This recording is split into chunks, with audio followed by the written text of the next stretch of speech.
Hello, everyone.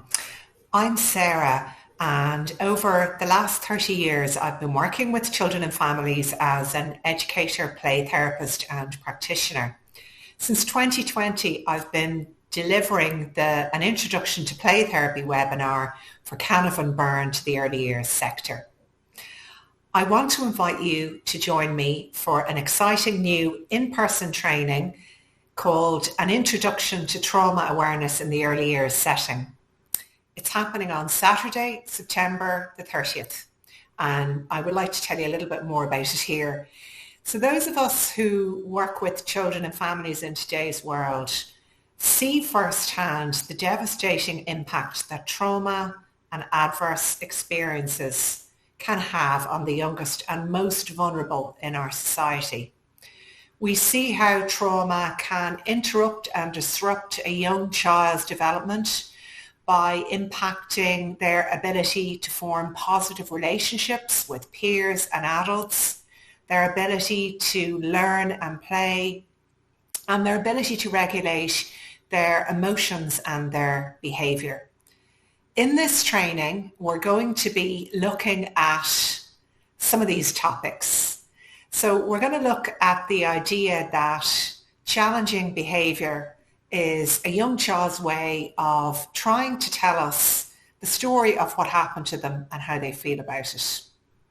We'll have a look at the idea of changing what we ask from what's wrong with you to what happened to you.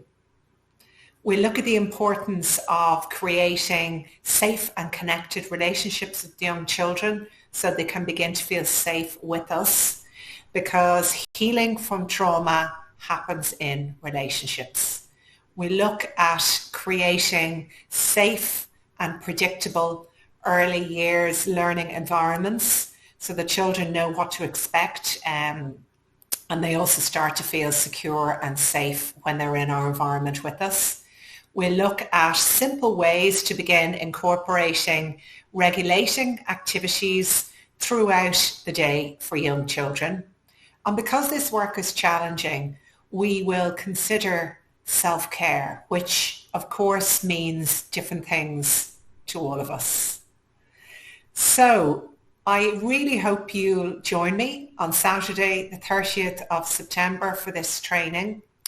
We know that young children who have experienced trauma and who actually have experienced 3 or more adverse childhood experiences are 32 times more likely to be diagnosed with learning and behavioural issues. So this topic is incredibly important for the early years sector. And the hopeful news is that early years educators play a vital role in buffering the impact of the difficult experiences for the children that they work with. We're in a really lucky position to be able to deliver this training in a small group to allow us to have lots of opportunity for discussion, sharing of ideas, thinking and reflecting on our learning. And that small group aspect of this in-person training was something that previous participants particularly noted and enjoyed. So hope to see you on Saturday, the 30th of September.